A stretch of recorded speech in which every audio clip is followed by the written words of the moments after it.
안녕하세요. 사연 읽어주는 남예입니다. 오늘도 와주셔서 감사드리며 오늘의 사연 시작하겠습니다. 안녕하세요. 전 지방에서 중국집을 운영하는 60대 남성입니다. 60평생 살면서 별별 일 다 겪었지만 이번만큼 신기하고 말로 다 하기 힘든 경험은 처음이었어요. 어쩌면 신이 있을지도 모르겠다. 인과응보라는 것도 결국 신의 설계 안에 들어가 있는 게 아닐까 싶더라고요. 그 이야기를 하기 전 저는 남들에게 꺼내기 힘든 과거 이야기부터 해야 합니다. 저는 중학교를 졸업하자마자 공장에 들어가 일을 했어요. 중학교 때 선생님 추천으로 들어가게 된 전자부품 공장이었죠. 종일 손에 납땜 인두를 진 채 기판을 붙이고 저녁이면 기숙사로 돌아가는 날들의 연속이었습니다. 기계보다 빠르게 손을 놀리지 않으면 가차 없이 누군가의 손바닥이 뒤통수로 날아들었어요.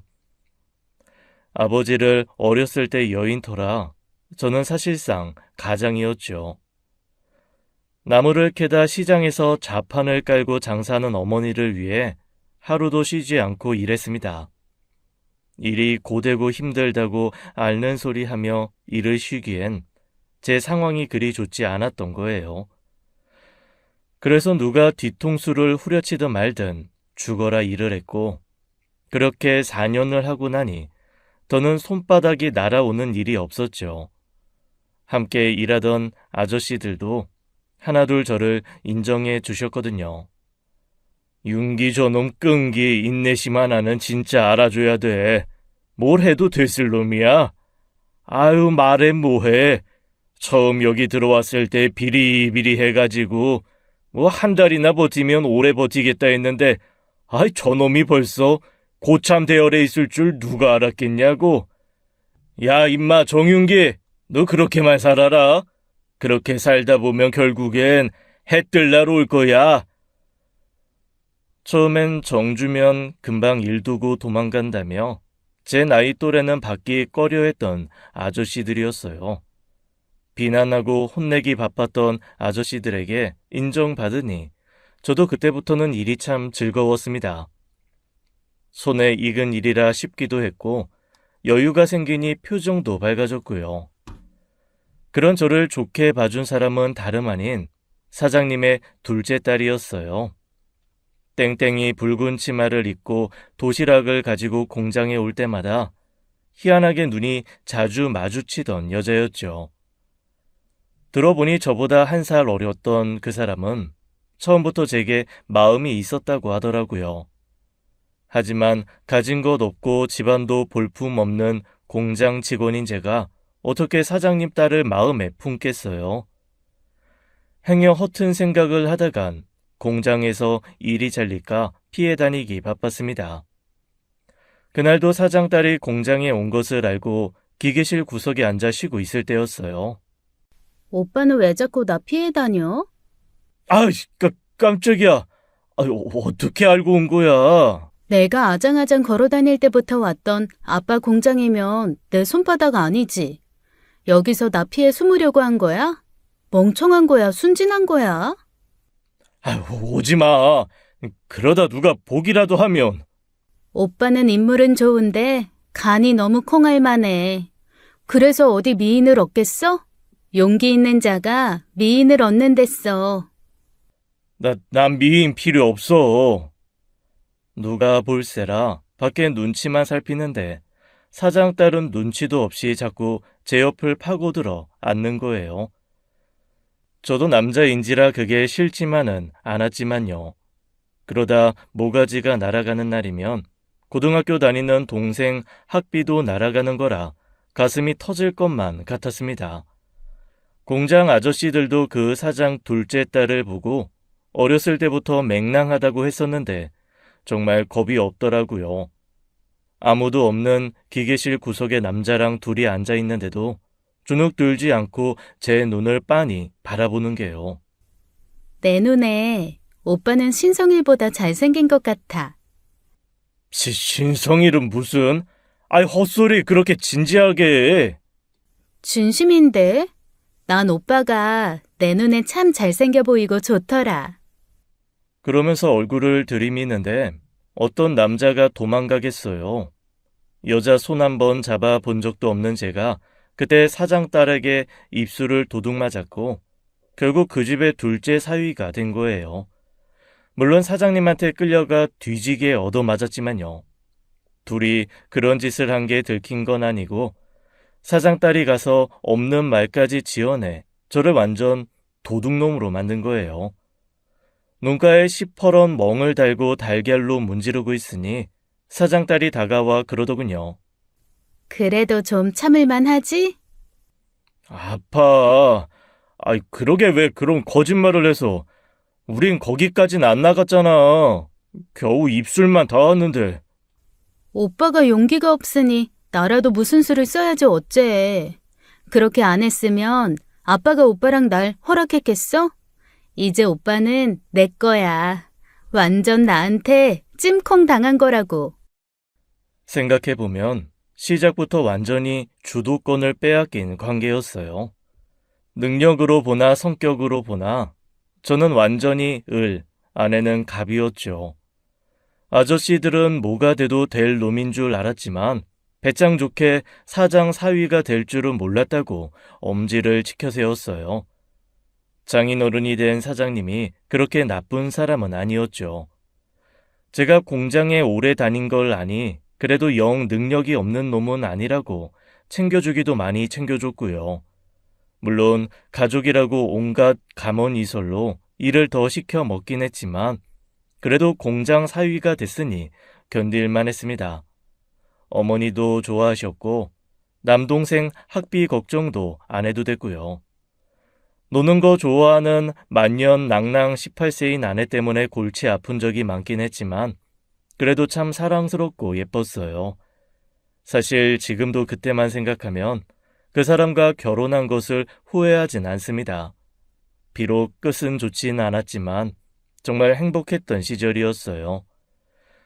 그야말로 눈에 넣어도 안 아플 아이가 태어나고는 충실한 가장이 되겠다 다짐도 했고요. 그렇게 2년을 일하니 갑자기 장인어른이 불러 그러시더라고요. 윤기야, 내가 너 많이 아끼는 거 알지? 알죠, 장인어른. 덕분에 분에 넘치게 살고 있습니다. 그래. 우리가 시작은 그렇게 좋지만은 않았지만 결국 너도 나도 서로를 인정하고 가족이 됐지 않니? 앞으로 더 신경 써서 제 공장이라고 생각하고 일해주면 좋겠다. 이게 결국 다 누구 거로 되겠냐? 예? 그 말씀은 첫째 사위는 공무원에 막내 놈은 죽어도 딴따라가 된다고 난리지.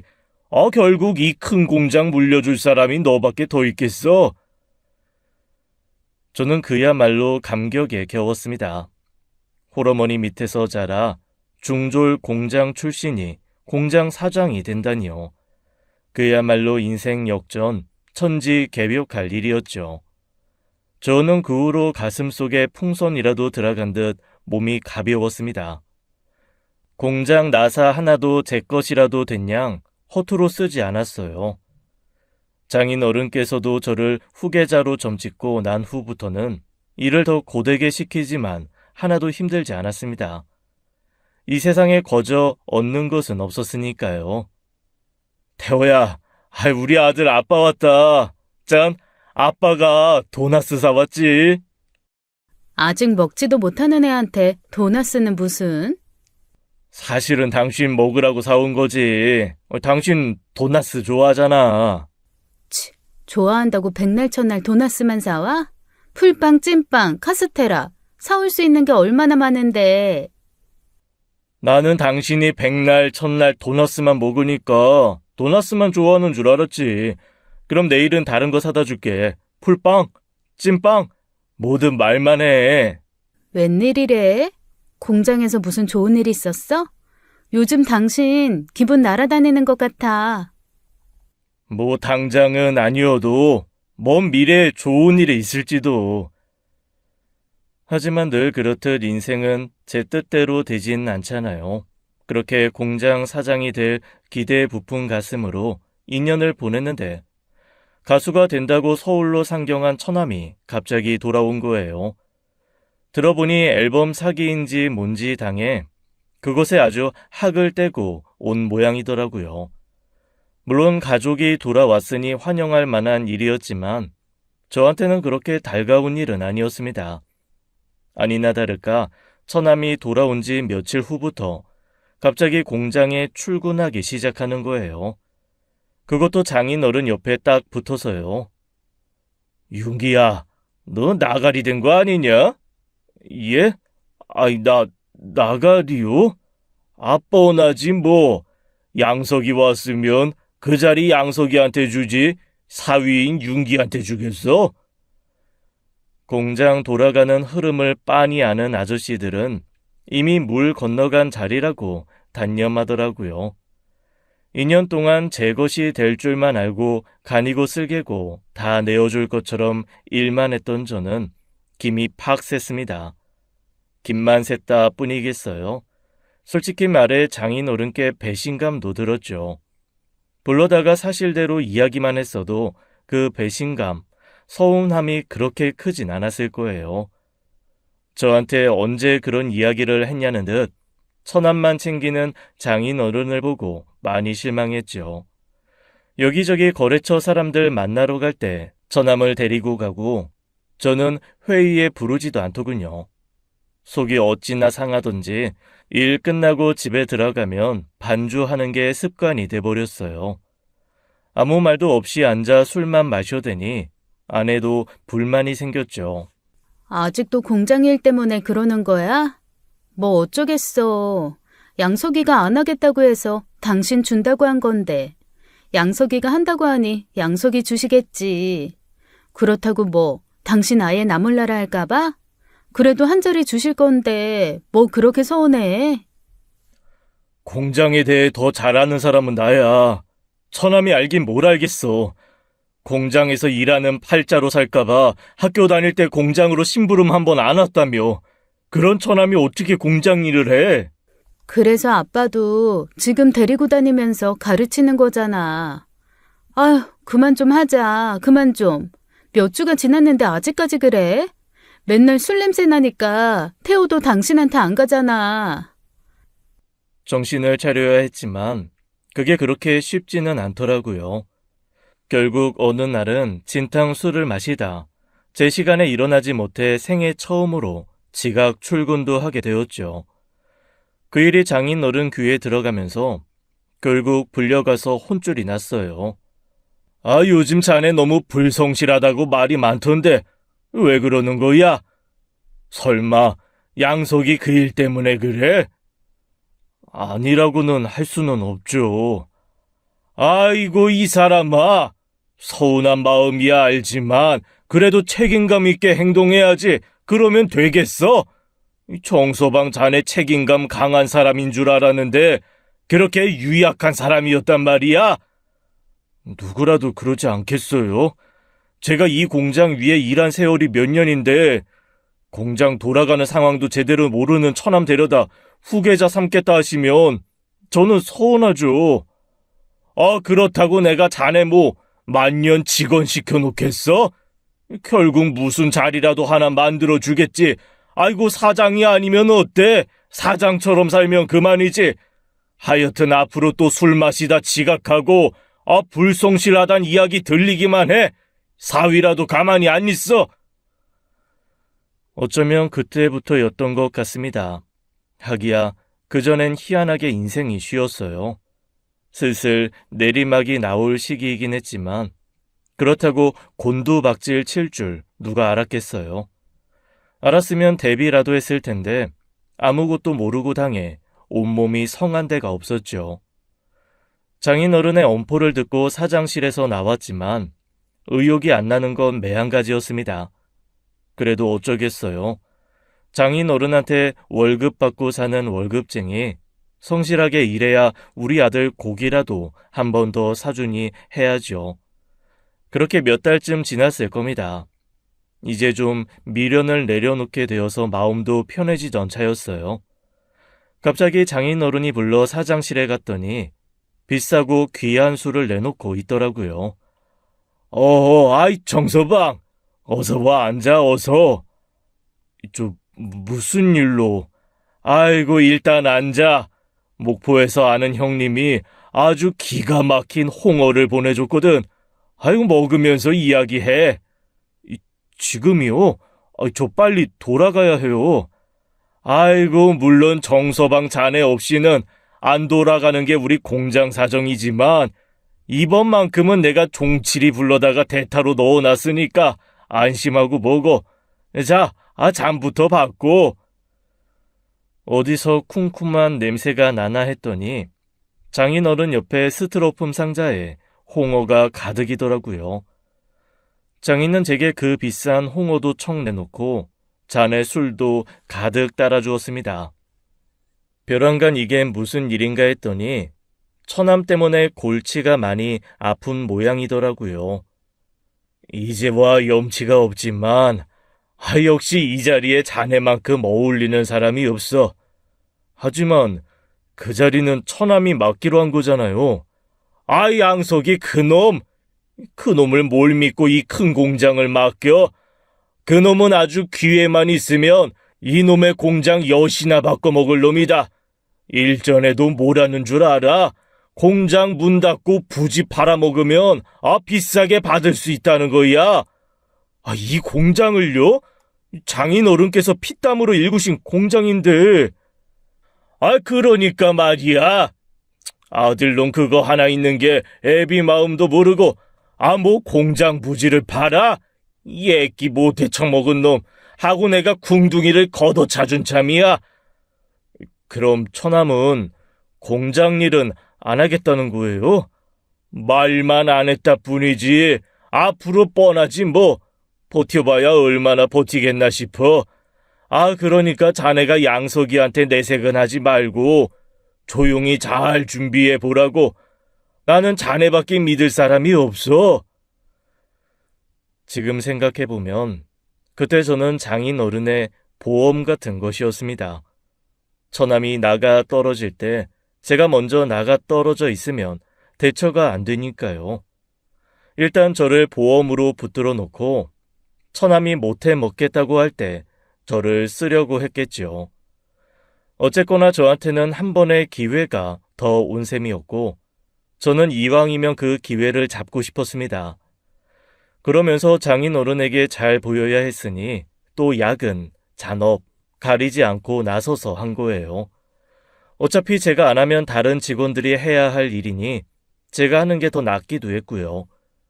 휴일도 없이 그렇게 바쁘게 일하던 어느 날 정말 느닷없이 비극이 찾아온 겁니다. 그날은 제 인생을 송두리째 바꿔버린 날이었어요. 잔업을 마치고 돌아가려고 공장을 나선 길이었는데 어둠 속에서 뭔가 저를 덮친 거예요. 순식간에 일어난 사고에 무슨 일이 일어났는지 파악하기도 전에 고통에 자지러졌지요. 제가 가던 길목에 서 있던 기계차가 제 다리를 깔아뭉갠 겁니다. 누구라도 살려달라고 목에 다 쉬도록 악다구니를 질렀는데 다행히 밤이라 소리가 공장 곳곳에 울려 다른 곳에 있던 직원이 저를 발견하고 병원으로 옮겨주었어요. 무릎부터 발목까지 완전히 아작이 난 상황이라 절단이 불가피했습니다. 저한테 선택권도 없었어요. 지금이면 어떻게 살려봤겠지만 그때는 그게 쉽지 않아 절단이 가장 빠르고 확실한 방법이었던 거예요. 정신을 차려보니 오른쪽 다리 무릎 밑으로는 아무것도 없더라고요. 나중에 알고 보니 지게차 브레이크에 문제가 생겨 걸핏하면 그렇게 혼자 움직이는 일이 있었다더라고요. 이미 사고는 났고 저나 아내는 충격에 눈물만 흘렸습니다. 하지만 울면 뭐해요. 사라진 다리가 다시 생기는 것도 아닌데요. 그렇게 목발 신세가 된 후 제 인생은 180도 바뀌었어요. 공장 일은 할 수가 없었습니다. 윤기야, 뭐하러 나와? 그놈으로 뭘 한다고? 저도 할 수 있어요. 발로 조립해요? 손으로 해요? 손도 팔도 두 개 다 있다고요. 알지. 아예 아는데. 아휴, 진짜 저거. 이 짠해서 내가 뭐라고 할 수도 없고. 그러지 말고 일단 들어가 있어. 몸도 마음도 추스르는 게 먼저야, 응? 아저씨, 저도 할 수 있어요. 저도 할 수 있는데 왜 자꾸 가라고 하세요? 하지만 저도 잘 알고 있었습니다. 그 몸으로는 동료들에게 민폐만 된다는 것을요. 결국 집에 틀어박혀 술로만 살았어요. 도저히 제 처지를 받아들이는 게 힘들어 술에 잔뜩 취한 날에는 집이 떠나가라 울었고요. 어머니께서도 병원에 오셨었는데 잘린 다리 언저리만 하염없이 쓰다듬다 가셨습니다. 나중에 동생이 말하길 그날 집에 들어와 통곡을 하셨다 하더라고요. 함께 일했던 동료 아저씨는 저를 불러다 용기를 주려고 하긴 했어요. 다리 그만큼 사라졌다고? 인생도 그만큼 사라지는 거 아니다. 너 끈기랑 인내심 하나는 알아주는 놈이잖아. 살아야 해. 어떻게든 이를 악물고 살아. 그럼 그까짓 다리 하나 없는 거 아무것도 아니야. 아저씨 말이 틀린 거 하나 없었습니다. 어떻게든 살아야지요. 목이 날아간 것도 아니고 다리 하나 없는 건데 뭘 못하겠어요. 저는 의족을 만들어 걷는 연습을 시작했습니다. 아무래도 목바른 생활하는데 너무 걸림돌이었거든요. 그런데 제가 일어서려다가도 자꾸 주저앉게 되는 건 다름 아닌 아내 때문이었어요. 제가 다친 후로 눈에 띄게 저를 멀리 하려는 행동을 보였고 위로 한마디 하지 않았거든요. 거기다 가족들 모임으로 처갓집에 가는 날이면 항상 저보고 그냥 집에 남아있으라고 했죠. 나도 가야지. 왜 나만 쏙 빼려는 거야? 빼려는 게 아니라 당신 힘들까봐 그렇지. 뭐하러 움직여. 그냥 태우랑 둘이 갔다 올게. 됐어. 같이 가. 제가 고집 부려 따라 나선 길이면 아내는 화가 난 사람처럼 굴었습니다. 처갓집에 찾아가도 환영해주는 사람 하나도 없었고요. 너무 억울하고 서럽더라고요. 이게 다 누구 때문인데요. 공장 넘겨줄 테니 책임감 있게 일해달라는 장인 말에 밤 늦게까지 혼자 잔업하다 그렇게 된 거잖아요. 낮이었으면 피하기라도 했지 불빛 하나 없는 공장 밖에서 일어난 사고를 어떻게 피했겠어요. 그런데도 장인 어른은 자기 책임이 아니라는 듯 발을 뺐죠. 당시 산재 같은 건 바랄 수도 없었습니다. 남의 회사에서도 힘든 일이 장인어른 회사에서 쉬었겠나요? 병원비에 수술비 대신 내줬지 않냐고 오히려 큰 소리를 쳤죠. 그때는 그렇게 당하고 사는 사람들이 많았어요. 결국 집에 앉아 애를 보게 됐는데 아내는 뭐가 바쁜지 제가 집에 있는 날이면 밖으로 나가더라고요. 또 나가는 거야? 요즘 왜 그렇게 나가? 밖에서 뭘 하길래? 친구 만나, 친구. 답답하고 화가 쌓여서 집에 못 있겠어. 당신이 왜 화가 쌓여? 당신이 무슨 문제가 있다고?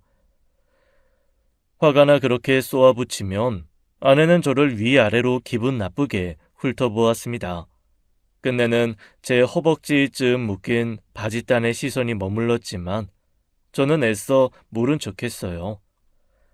아내가 저를 부끄러워하고 함께 하고 싶지 않다는 걸 인정하고 싶지 않았으니까요. 놀기 좋아하는 아내라 나가서 뭐하고 다닐지 눈에 빤히 보여 불안하긴 했어요. 하지만 신세가 그렇게 된 탓에 나가지 말라고 붙들 수도 한 소리 할 수도 없었죠. 그렇게 몇 달을 지냈는데 아내가 벼랑간 폭탄 선언을 한 겁니다. 이혼해. 이혼? 지금 당신 이혼이라고 했어? 솔직히 당신도 느꼈잖아. 우리 사이 끝난 거. 이혼이 무슨 장난이야? 왜? 네 남편 다리 병신되니까 같이 살기 싫어? 내가 아주 꼴도 보기 싫은 거야? 나 그렇게 말한 적 없어. 그냥 무능력한 사람이랑 살기 싫은 거야. 당신 지금 하나도 안 멋있어. 잘생기지도 않았고 능력도 없어. 너무 추해. 난 그런 사람이랑 살고 싶지 않아. 당신 진짜?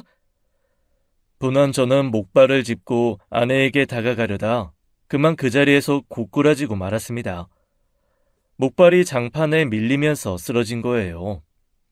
볼품없이 쓰러지는 절 보고도 아내는 괜찮냐 말 한마디도 안 하고 손도 내밀어주지 않더군요. 당연히 저는 이혼은 절대 안 된다고 버텼어요. 그러자 아내도 어디 버틸 만큼 버텨보라더군요. 그렇게 매일 아이를 두고 집을 비우고 어느 날은 외박도 했습니다.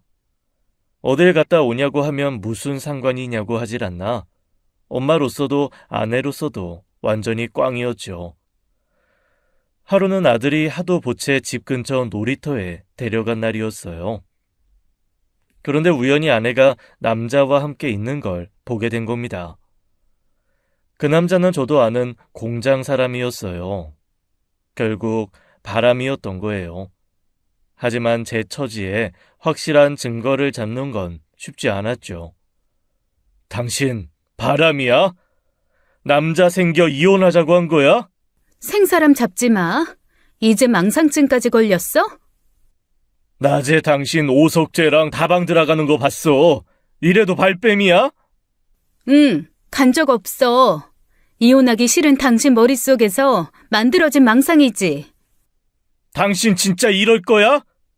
제발 그냥 이혼해. 싫다잖아. 당신 싫다고. 당신 싫다는 사람이랑 계속 살아야겠어? 당신은 자존심도 없는 거야? 없어. 그따위 자존심 없다고. 나도 나지만 태호 생각하면 그러면 안 되지. 당신 태호까지 나 몰라라 하는 거 나 때문이야? 그냥 꼴도 보기 싫어. 당신도 싫은데 당신 닮은 아들이 뭐 얼마나 예뻐 보이겠어? 뭐야? 아내는 진작 엄마 얘기도 포기한 사람이었어요. 저도 저지만 엄마 찾는 아들도 너무 불쌍해 가슴이 미어졌습니다. 결국 그렇게 살 바에야 차라리 저도 보기 싫어 이혼하기로 한 거예요. 그런데 문제는 제가 이혼하면 갈 곳이 없었다는 겁니다. 그것도 아이 데리고 어딜 가겠어요. 재산 분할이야 했죠. 근데 그 재산이라는 게 몇십밖에 안 되는 참 알량한 돈이었습니다. 그동안 월급 관리도 아내가 했거든요.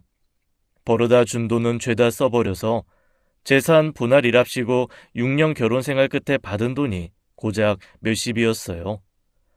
아무리 80년대라지만 믿기시나요? 장인어른한테 가서 따져 물었지만 부부간의 일을 왜 거기까지 가지고 오냐고 타박이나 들었고요. 그제야 제가 너무 아내만 믿고 살았구나.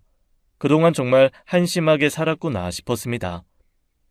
아저씨들이 딴 주머니는 조금씩 만들어 놔야 한다고 했을 때도 저는 1원 한 장도 따로 쓰고 싶지 않아 용돈 8,000원 가지고 살았거든요.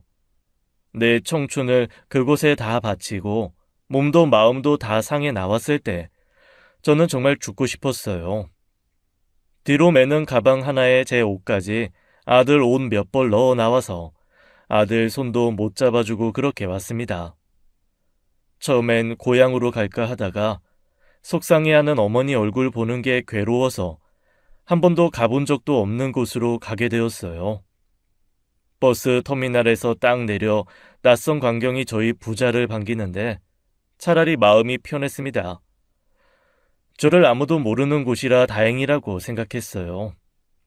사람이 극한으로 몰리면 이성적 판단도 힘들고 그저 도망치고 싶은 마음뿐이더라고요. 그러다 아들이 갑자기 배고프다고 해서 가까운 중국집으로 들어갔습니다. 그때 그 순간 하고 많은 식당 중 그 중국집을 택한 것은 제 인생에서 가장 잘한 선택이 되었죠. 짜장면 2그릇 살 돈이 없는 건 아니지만 저는 뭔가 먹고 싶다는 생각이 들지 않더라고요. 아들 먹을 짜장면 한 그릇만 시켜놓고 아무것도 모르고 따로 나온 아들을 바라보았습니다. 앞으로 어떻게 살아야 하나, 아이를 데리고 나온 것이 그저 제 욕심은 아니었을까, 가슴이 답답했죠. 그렇게 한창 벼랑 끝에 놓인 것만 같은 삶에 괴로워하던 순간, 제 앞에도 짜장면 한 그릇이 놓였습니다. 아들 앞에도 한 그릇, 제 앞에도 한 그릇, 그리고 작은 탕수육 한 접시까지요. 저희 한 그릇만 시켰는데요. 그냥 먹어요. 짜장면 한 그릇 시켜놓고 애 보고 죽을 상 하고 있는 사람을 어떻게 모른 척해요? 저 정말 괜찮습니다. 아이만 주셔도 돼요. 아이 참, 그냥 먹으라니까. 살다 보면 별일이 다 있거든요. 근데 결국 버티면 돼요. 버티려면 어떻게 해야겠어요? 힘이 있어야 돼요, 힘이. 힘이 나려면 밥을 먹어야 하고, 그러면 이 짜장면을 먹어야지. 저를 다그치듯 이야기하는 중국집 아주머니의 말에 갑자기 목이 메었습니다. 말을 하면 목소리가 흔들릴 것 같아 고개만 끄덕이며 감사하다고 하는데 아주머니께서 그러시더라고요. 애가 있어 다행이지. 아들이 아빠를 살리겠네. 아가, 이름이 뭐야? 태호, 정태호. 그놈 참 똘똘하게 생겼네. 이봐요, 태호 아빠. 세상이 태호 아빠 버린 것 같겠지만 살다 보면 알 거예요. 꼭 그렇지만은 않다는 걸. 세상은요, 한 번도 태호 아빠를 버린 적이 없어요. 꽉 쥐고 있으면 돼. 꽉 쥐고 있으면요, 뭐든 와. 행복이든 기회든 뭐든. 정말로 그럴까요? 정말로 버티면 저한테도 뭐든 찾아올까요? 그럼 그렇고 말고. 딱 보니까 내 아들 버린 것 같은데 나도 살면서 아주 별일이 다 있었어요. 돌쟁이 애 없고 갈 곳 없이 살던 집에서 쫓겨나온 적도 있는데 뭐. 일부러 만든 거 아니고 주문 들어온 거 취소된 거야. 버리기 아까워 주는 거니까 그냥 팍팍 먹으라고. 결국 저는 눈물이 터지고 말았고 제가 우는 모습을 보고 아들도 엉엉 울더라고요. 그러자 사장 부부도 갑자기 눈시울을 붉히며 함께 눈물을 흘려주었어요. 그야말로 눈물 바다가 되었죠. 그날 중국집 사장님 부부가 건넨 그 투박하지만 따뜻한 말 한마디가 저와 아들을 살렸습니다. 그래, 어떻게든 버텨봐야겠다, 살아봐야겠다는 마음이 들었으니까요. 사장님은 주방에서 나와 고량주 하나를 꺼내 제 앞에 잔을 내어주었어요. 사모님은 울다 지친 아들을 무릎에 누이고 제 이야기를 들어주었죠. 저는 10대부터 시작해 지금까지 공장에 평생을 다 바치고 다리 하나를 잃고 이혼까지 하게 된 이야기를 했어요. 한 번도 남에게 꺼낸 적 없는 이야기였는데 처음부터 그렇게 다 털어놓고 나니 어쩐지 후련하더라고요. 몹쓸 사람들. 정말 몹쓸 사람들이야. 어떻게 인간의 탈을 쓰고 그런 짓을 해? 아이고, 결국 다 돌아가게 되어 있어. 자네한테 한 짓 전부 돌아갈 테니까 걱정 마. 감사합니다. 이야기 들어주신 것만으로도 저는 너무 감사해요. 아유, 세상에 뭐 그런 사람들이 다 있어. 애 엄마란 사람도 그래. 이혼도 이혼이지만 몸도 성취하는 사람한테 자기 애까지 맡길 수가 있냐고. 양심이란 게 눈꽃만큼도 없어. 그런 사람 어디서 멀쩡한 얼굴로 만날까 걱정이야. 그럼 여긴 아예 연고가 없는 거야? 예. 그럼 당장 오늘은 어떻게 하려고? 그게 일단은 근처 여인숙이라도 들어가 자려고요. 제 말에 사장님은 저를 빤히 쳐다보더니 대뜸 생각지도 못한 제안을 했습니다. 자네 요리 한번 배워보는 게 어때? 요리요? 저는 한 번도 칼을 쥐어본 적도 없는데요. 건방지긴. 누가 처음부터 칼 쥐어준대? 주방에서 칼 한번 잡아보려면 못해도 1년은 설거지를 해야지. 예? 그 다리로 주방에서 일을 할 수 있을지 모르겠지만 할 수 있다면 내가 자네 주방 보조로 채용할까 하는데. 주방 보조요? 저를요? 하지만 다리가. 그럼 말고. 다리가 하나도 없는 것도 아니고 멀쩡한 다리 하나 있잖아. 두 다리가 없어도 달릴 수 있다는 마음가짐으로 달려들어야지. 그래선 안 돼. 저를 써주신다고요? 저를요? 물었잖아. 할 거야 말 거야? 할게요. 뭐든 할게요. 시켜만 주시면 뭐든 다 하겠습니다. 저는 벌떡 일어나 휘청이며 허리를 숙여 감사 인사를 했습니다. 사장님은 그러면 됐다는 듯이 고개를 끄덕이며 잔에 있던 남은 고량주를 비웠죠. 여보, 그럼 저기 안쪽 창고 좀 치워요. 당분간은 거기에서 지내는 게 좋겠네.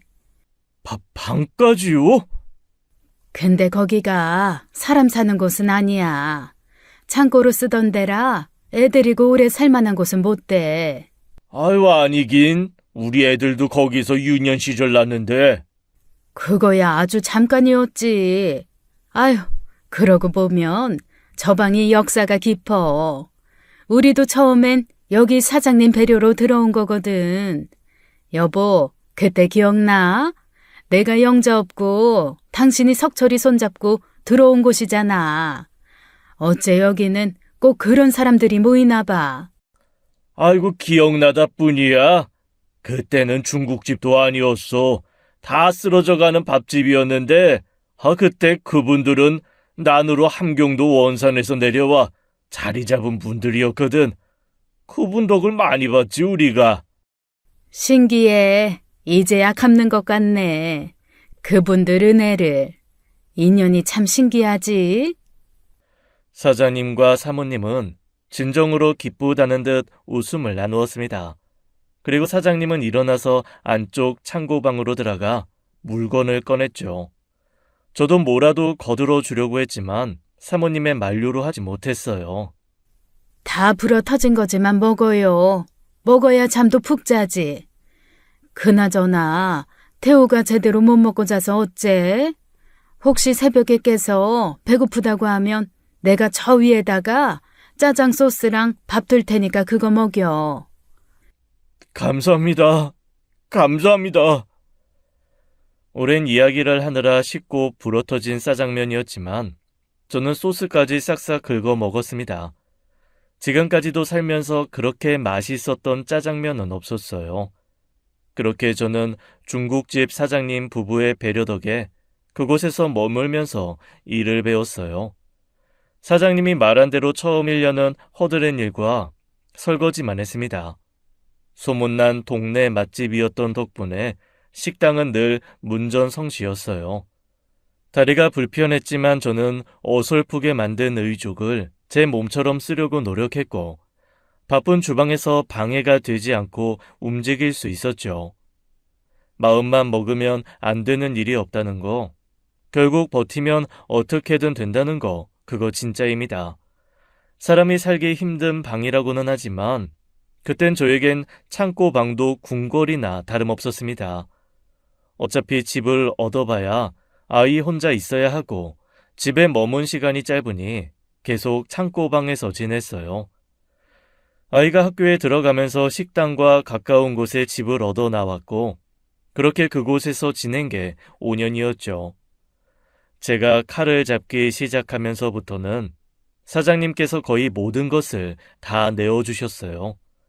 짜장 만드는 법, 탕수육 튀김 비법, 자제분도 계신데 저한테 이런 걸 다 줘도 되나 싶을 정도로요. 어차피 우리 아들 칼 안 잡아. 그놈은 사업가 체질이라 이런 데는 영 젬병이야. 그렇다고 딸한테 시키겠어? 자네 아니었으면 내 손에서 끝날 일이었어. 사장님은 가게에 미련이 없다는 듯이 그렇게 제게 차근차근 가게를 넘겨줄 준비를 하신 거예요. 못해도 10년은 함께 하고 싶었는데 제게 가게가 너무 빨리 넘어왔죠. 그중 부쩍 체력이 약해진 사장님께서 어느 날 저를 불러다 앉히더라고요.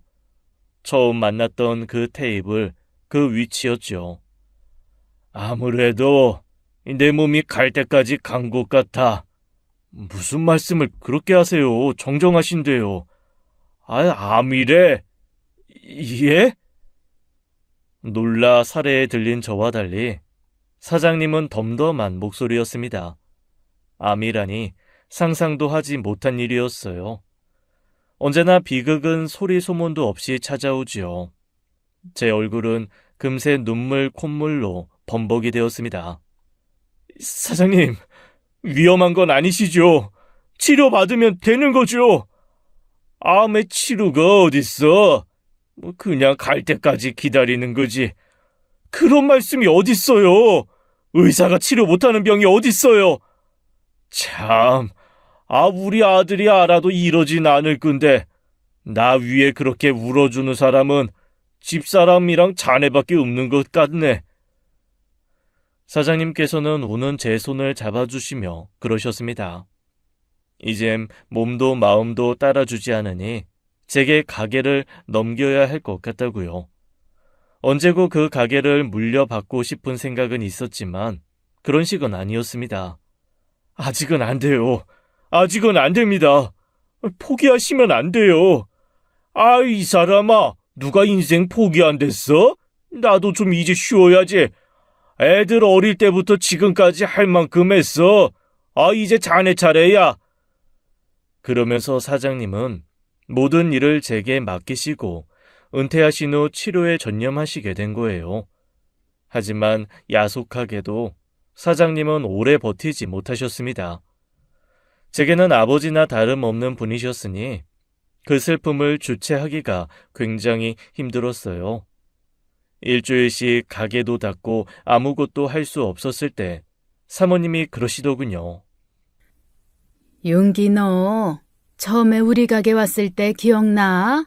그게 벌써 5년 전이야.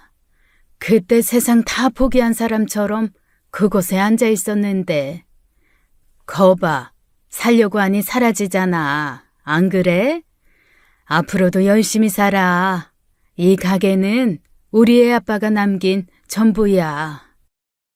아마 그 사람도 하늘에서 지켜보고 있겠지. 그러니 그만 일어나. 사모님. 참 기특하기도 하지. 성치 않은 몸으로 그 힘든 일 해가면서 태호도 저만치 잘 키워놓고 장해. 정말 아주 장해. 사모님은 그렇게 제게 용기를 주신 후 아들이 사는 지역으로 떠나버리셨어요. 사장님과의 추억이 남아있는 곳에 혼자 남아있고 싶지 않다는 이유였죠. 그 후로도 한동안은 연락이 닿았었는데 무소식이 희소식이라고 생각하며 살라며 연락도 끊어버리시더군요. 당신은 신경 쓰지 말고 내 인생 살라는 뜻이었겠지만 얼마나 야속했는지 모릅니다. 두 분 다 제게는 부모님 같은 분이셨으니까요. 그렇게 저는 그 중국집으로 제 아들을 무럭무럭 키워냈어요. 공부도 곧잘 잘하고 영특한 애라 사춘기도 조용히 지나갔고 말썽 한 번 부린 적 없죠. 여생을 무탈하게 살기 위해 초년에 그렇게 고생을 했나 싶을 정도로 무난한 세월을 보냈습니다. 타고난 끈기와 인내력 덕분이지요. 식당과 가까운 곳에 생긴 신축 아파트도 마련하고 대출 없이 대학도 보냈으니 아들 장가만 가면 제 할 일은 다 끝냈다 싶더라고요. 물론 아들 일이 잘 풀리지 않아 자리를 잡는데도 결혼하기까지도 시간이 좀 걸렸어요. 그러다 아들이 만나는 여자와 결혼을 약속했다며 상견례를 잡았죠. 그때까지만 해도 이제 내 숙제가 곧 끝나겠구나 싶었습니다. 상견례는 며느리가 될 아이의 집이라는 부산에서 하게 되었어요. 제가 살고 있는 곳과는 거리가 있다 보니 중간 지점이나 애들이 사는 서울에서 할까도 싶었는데 그쪽에서 부산에서 했으면 바라더라고요. 그래서 여간해선 닫는 일 없는 가게 문도 닫고 부산까지 가게 된 겁니다. 그런데 하필 그날 폭우가 말도 못하게 온 거예요. 거기다 초행길이니 말도 못하게 헤맸죠. 결국 상견례에 30분이나 지각하는 무례를 저지르고 만 거예요. 주차장에 차를 세우고 헐레벌떡 뛰어 들어갔는데 언짢은 기색이 역력하더라고요. 죄송합니다. 제가 초행길이라 헤매는 바람에 그만 많이 기다리셨죠? 아닙니다. 그럴 수도 있죠. 이렇게 늦을 줄 모르고 음식이 먼저 나와버려서 저희끼리 먹었네요. 예, 잘하셨습니다. 잘하셨어요. 황급히 마련된 자리에 앉으려는데 당황스럽더라고요. 저는 입석 자리인 줄 알았는데 좌식이더라고요. 의족 때문에 어쩔 수 없이 상 밑으로 다리를 뻗어야 하는 상황이었죠. 오래 기다리게 했으니 서둘러 앉기는 앉아야겠다 싶어 앉다가 그만 맞은편에 앉아있던 바깥사돈 무릎을 치게 된 거예요. 아이고, 죄송합니다. 제가 다리가 불편해서. 아닙니다. 그런데 아닌 게 아니더라고요. 상견례라고 모인 자리인데 찬바람이 어찌나 불던지 절로 땀이 났죠. 딱 봐도 결혼이 탐탄치 않아 보이는 게 느껴졌습니다. 그런 대접받는 결혼을 시키고 싶진 않았지만 일단 아들이 원하는 자리라 잠자코 있었어요. 결혼 이야기가 나오자마자 갖게 된 상견례 자리였는데 바깥사돈이 그러더라고요. 단도직입적으로 말할게요. 저 우리 은하 말도 못하게 귀하게 키웠습니다. 솔직히 말해서 태호 자리 성에 안 차요. 겨우 중견기업 과장한테 갈 거라곤 생각도 못했고요. 근데 세상에 자식 이기는 부모가 어딨겠습니까? 그러니 그만한 아쉬운 대로 갖출 건 좀 갖춰서 보내주셨으면 좋겠어요. 갖출 거라면 그래도 시작하는 애들 부담이라도 줄여주려면 서울에 집 한 채는 있어야 하지 않겠습니까? 예. 저도 생각해 둔 바가 있긴 하지만 솔직히 말씀드리자면 서울 집은 좀 무리입니다. 하지만 전세금 일부 정도면 제가 해결해 줄 수 있어서 태호랑 이야기를 하던 참이에요. 그러게 내가 안 될 거라고 했잖아요. 평생 짜장 팔아서 번 돈으로 서울집은 무슨? 옆에 앉아있던 안사도는 그거 보라는 듯 저를 보지도 않고 혀를 차며 못마땅한 기색을 내비쳤죠. 능력이 되면 서울에 집이 뭡니까? 달나라에도 집을 지어주죠. 평생 중국집에서 짜장면 팔아가며 번 돈으로 그래도 적지 않은 뒷바라지를 하려고 한 건데 서울 집값은 세도 너무 세잖아요. 태호가 책임감은 강한 아이니 대출을 좀 받고 들어가더라도 모자나 재집 마련도 어렵지 않을 겁니다. 우리 아들 믿고 맡겨주시면. 요즘 세상에 집 한 채도 제대로 못 해오면 어떻게 아들 장가를 보냅니까? 내가 어느 정도 태호 아버님 사정은 익히 들어 알고는 있지만 그래도 아닌 건 아니죠. 그리고 어떻게 태호 능력만으로 살겠어요? 보나마나 우리의 맞벌이도 해야 할 텐데 그러다 애라도 태어나면요. 어휴, 구질구질 빚잔치 인생 끝도 없지. 아들 두고 집 한 채 해줄 능력 없는 게 이렇게 속상한 일이 될 줄은 몰랐습니다. 곁에 앉은 아들 눈치를 슬쩍 보니 아무 말도 하지 않고 그저 테이블만 내려다보고 있더라고요. 내가 못나서 내 아들 기를 다 죽이는구나 싶기도 하고 제가 애 엄마랑 결혼했을 때가 생각나 가슴이 미어졌어요. 을로 시작하면 결국 을로 끝나기 마련인 결혼은 시키고 싶지 않았어요. 그 자리는 뭐 하나 결정된 것 없이 끝나게 됐고 착잡한 마음으로 가장 마지막으로 방을 나서려던 참이었죠. 그런데 제가 나오려던 차에 직원 하나가 제게 쪽지를 하나 건네주며 들어가는 거예요. 뭐냐고 쳐다보니 쳐다보지도 않고 상을 치우기 시작하더라고요. 식당에 방문하는 사람들에게 다 나눠주는 건가 싶어 나오는 길에 열어보았는데 손글씨가 쓰여 있었습니다. 외람되지만 그런 집안이랑은 엮이지 않는 게 좋을 것 같습니다. 저는 가던 길을 멈추었어요. 누군가에게 듣고 싶었던 그 말을 가게 아르바이트생으로부터 듣게 된 거예요. 저는 다시 바쁘게 되돌아가 상을 치우고 있는 직원을 불렀습니다. 저기요, 아가씨. 이게 무슨 뜻이에요? 그러자 직원은 함께 일하던 사람의 눈치를 살피더니 조용히 나와 제게 그러는 거예요. 일부러 엿들으려고 한 건 아닌데 손님이 오기 전에 이 방에서 하시는 말씀을 다 들었거든요. 그런데 인간적으로 정말 안 된 사람들이라는 생각이 들어서 오지랖 좀 부리게 됐어요. 어떤 말이었는데요? 실례가 안 된다면 좀 알려줘요. 알다시피 우리 아들 인생이 걸린 문제라. 무슨 일인데요?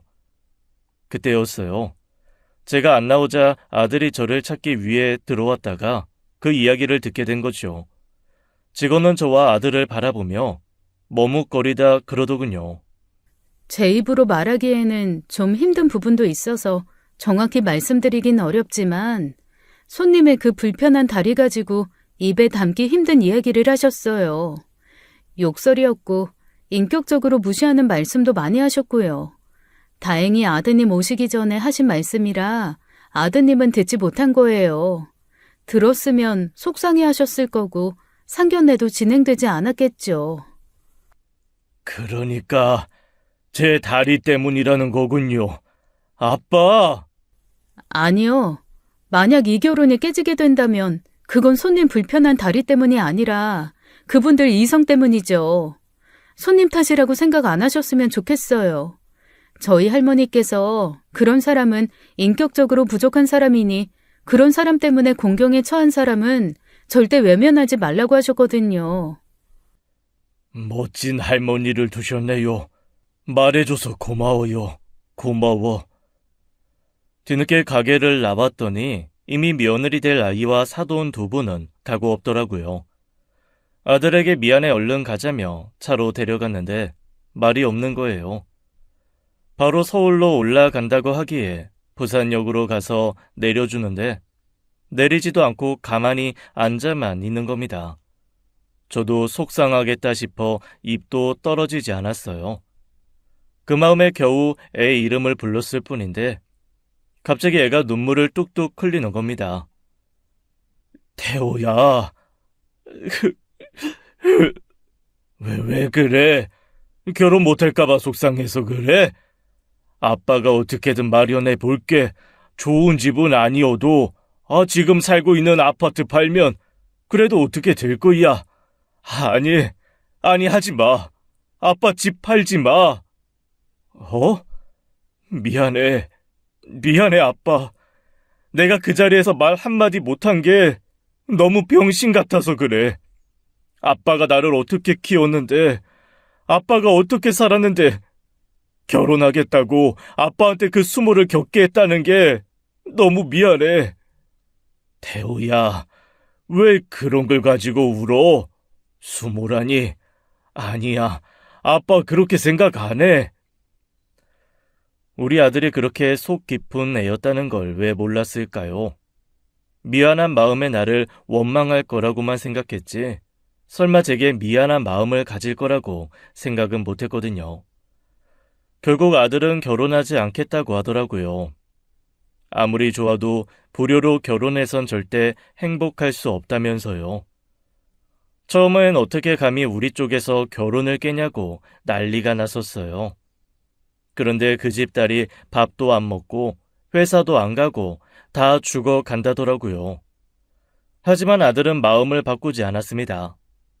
그 자리에서 아무 말도 못한 자신도 자신이지만 자기 부모님을 말리지 못한 그 아이에게도 원망이 있더라고요. 그런 상황에 결혼하게 되면 결국 그 수모를 겪고도 하게 된 결혼이라 제게 너무 미안할 것 같다면서요. 본의 아니게 아들의 결혼에 방해가 된 것만 같아 너무 미안했습니다. 일이 어느 정도 진정이 된 후 저는 다시 부산을 찾았어요. 그때 제게 용기 있게 쪽지를 건네준 그 직원이 너무 고맙더라고요. 그래서 보답하려고 적당한 선물을 사들고 그 식당을 다시 찾은 차였습니다. 어디 있나 싶어 기웃거리는 순간 저는 생각지도 못한 사람을 만난 거예요. 태호 아빠. 아이, 당신이 어떻게? 그렇게 오랜 세월이 흘렀는데 저도 전처도 저를 알아본 게 용했어요. 전처는 잘 차려 입은 것이 여전히 잘 살고 있는 것 같았습니다. 인생이 참 공평한 것 같으면서도 썩 그렇지만도 않구나 싶더라고요. 당신이 여긴 어떻게 온 거야? 당신 부산 살고 있었어? 아니, 그냥 일이 있어서. 당신은? 나는 일이 있어서 온 거야. 그런데 태호는? 궁금하긴 해. 궁금하지도 않은데 예의상 묻는 거라면 물어볼 필요 없어. 그런 말이 어딨어. 나도 태호 엄마야. 엄마란 사람이 그 상황에 나한테 애를 맡기고 바람을 피워? 당신은 내 아들 엄마 할 자격이 없어. 당신 같은 건 안중에도 없을 만큼 잘 키웠으니까 걱정 마. 그때였어요. 안쪽에서 누군가 나와서 전처는 그 사람을 보자마자 쩔쩔매며 제 눈치를 살피고 가더라고요. 저희 부모님 뻘이나 되는 여자분이셨는데 아내가 잘 보여야 할 사람 같더라고요. 일단 놀란 마음을 진정하고 그 직원이나 찾아야겠다 하고 돌아서는 순간이었어요. 갑자기 그 나이든 분께서 저를 부르시는 거예요. 가만. 태호 아빠? 윤기야? 네? 사모님! 놀랍게도 그분은 22여 년 전 헤어진 사모님이셨어요. 시간이 흘러서 무슨 일이라도 있으신 건 아닌가 싶었는데 생각보다 굉장히 정정하셨습니다. 아이고, 이게 어떻게 된 일이야. 윤기 자네가 왜 여기에 있어? 저 사람 좀 만나려고. 사모님은 왜 여기 계세요? 대구로 가신 거 아니었어요? 한동안 연락도 없으셔서 저는... 다 알아서 잘 살라고 빠져준 거지. 왜? 이 늙은이 그 사람 따라 저 세상 갔을까 싶었던 거야? 아니요. 괜히... 아니, 할머님께서 이 사람을 어떻게... 당신은 또 어떻게 할머님을... 아니, 이 사람을 알아? 어떻게? 이 사람이 태호 엄마예요, 사모님. 제게 꺼낸 말에 갑자기 사모님의 표정이 일순 어두워졌습니다. 믿기 힘들다는 듯 전처를 바라보자 전처는 무슨 일인가 싶어 당황하더라고요. 사모님께서는 전처를 바라보며 무거운 한숨을 내쉬었고 고개를 내저으시더라고요. 그리고 다시 저를 바라보시며 물으셨어요. 그래서 여긴 어쩐 일이야? 무슨 일이 있어서 여기까지 왔어? 가게는 접은 거야? 아니요. 아직도 그 자리에서 하고 있어요. 한 번도 찾아오지 않으시고 너무하십니다. 내가 가봤자 뭐 하겠어. 그 사람 생각나고 괜히 싱숭생숭해서 마음만 아프지. 나도 몸이 성치 않아서 몇 해 전까지는 줄곧 병원만 다녔고. 지금은 건강하신 거죠? 이거 보라고. 2다리로 화장실도 갔다 왔는데 뭐. 근데 정말 무슨 일이야? 저 사람을 좀 찾으려고 온 거예요. 이 식당에 은혜를 입은 분이 계셔서 감사 인사 좀 드릴 겸. 이 식당에? 이 식당 누구? 내가 여기 식당 사람들은 좀 잘 아는데. 그게 직원 유니폼을 입고 있었는데 그 까만 머리 가진 젊은 여자분이었거든요. 아마 우리 태호보다 좀 어렸나 싶은데. 가만. 그만치 어리내면 우리 현서밖에 없지 않어? 가만히 있어봐. 내가 불러다 줄게. 예? 아이, 사모님께서요? 사모님은 갑자기 안쪽으로 사라지셨어요. 전처는 이게 대체 무슨 일인가 싶은 어리둥절한 얼굴로 저와 사모님이 사라진 곳을 번갈아가며 바라보았죠. 대체 어떻게 된 일이야? 당신이 할머님을 어떻게 알아? 인연이 깊은 분이셔. 나랑 태호 살려주신 분. 뭐? 그때 사모님과 저를 도와줬던 그 직원이 함께 나왔어요. 그런데 몰라보게 차림새가 다르더라고요. 그때처럼 직원 유니폼도 입지 않고 깔끔하게 차려입은 모습에 딴 사람인 줄 알았죠. 얘 맞지? 현서야, 이현서. 우리 손녀. 예? 아이, 손녀라고요? 가만. 그럼 그 옛날 아드님 품에 안겨 있었던 그 애가. 맞아. 그 땅콩만한 녀석. 아저씨, 여긴 또 어쩐 일이세요? 설마 그 결혼... 덕분에 우리 부자가 정신을 잘 차려서 없던 일로 하기로 했어요. 그래서 그 감사 인사 드리려고 온 건데, 내가 때를 잘못 맞췄나? 정말요? 너무 잘 됐다. 저 그날 잠도 설쳤잖아요. 괜히 오지랖 부린 거 아닌가 싶으면서도 그 결혼은 진짜 안 되는데 싶어서. 아무튼 고마워요. 정말 고마워. 무슨 일인지 모르겠지만 내 손녀딸이 자네를 구해줬나 보구만. 예, 저랑 태호를 살렸죠. 그리고 이번엔 자네가 우리 집안을 살린 것 같아. 예? 갑작스러운 말에 눈만 꿈뻑거리고 있는데 갑자기 사모님이 전처에게 그러는 겁니다. 구영이 엄마, 이 결혼은 없던 걸로 해야겠네요. 나 현서 이 집안에 시집 못 보내요. 할머니, 갑자기 그게 무슨 말이야? 현서야, 할머니가 누누이 이야기했잖니. 인간성을 봐야 한다고. 아무리 남자가 괜찮아 보여도 그 집구석 찬찬히 살펴보면 숨기기 힘든 내면이 있을 거라고. 태호 엄마는 내가 왜 이 결혼 반대하는지 알 거예요. 내가 태호 그 어린 것이 손으로 짜장면 집어 먹을 때부터 봤거든. 사모님의 말에 전체의 얼굴이 사색이 되었습니다. 알고 보니 그날은 사모님 손녀와 전처의 의붓아들의 상견례 날이었던 거예요. 심지어 그 가게는 사모님 아드님이 하시는 고급 한정식 집이었습니다. 소녀는 직장을 다니다 잠시 쉬면서 아버지 가게를 돕고 있던 거고요. 세상에 그런 인연도 있더라고요. 그날 그렇게 헤어진 후 사모님 집안에서는 파혼 쪽으로 가닥이 잡혔다 하더라고요. 어른들 사정은 어른들 사정이고 애들 사정은 애들 사정이라 그 소녀한테 미안한 일이 된 것 같아 마음이 불편했습니다. 그런데 어느 날 사모님의 아들 내외분과 손녀가 저희 가게까지 찾아오신 거예요. 사모님. 아유, 돈 많이 벌었나 봐. 가게가 아주 멀끔해졌어. 여기까진 어쩐 일로? 말씀 많이 들었습니다. 사실 윤기 씨 사정이야 어머니 아버지께 익히 들었었는데 내 사위 될 사람 집안이 그 집안일 줄은 꿈에도 몰랐어요. 덕분에 살았습니다. 하마터면 상종도 못할 집안이라 사돈 될 뻔했으니까요.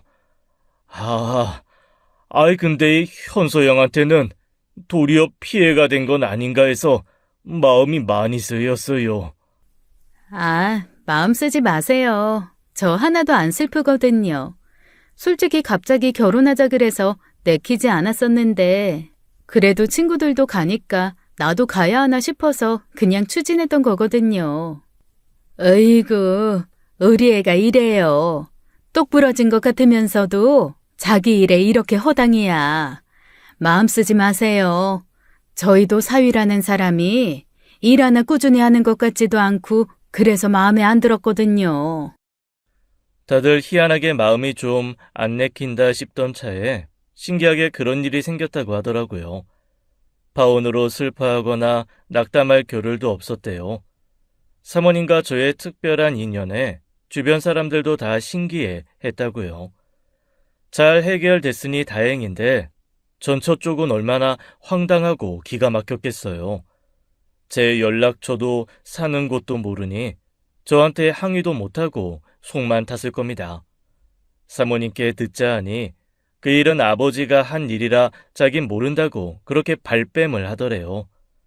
그 일로 왜 아들까지 피해를 봐야 하느냐고 펄쩍 뛰면서요. 그래서 사모님이 딱 한마디 했답니다.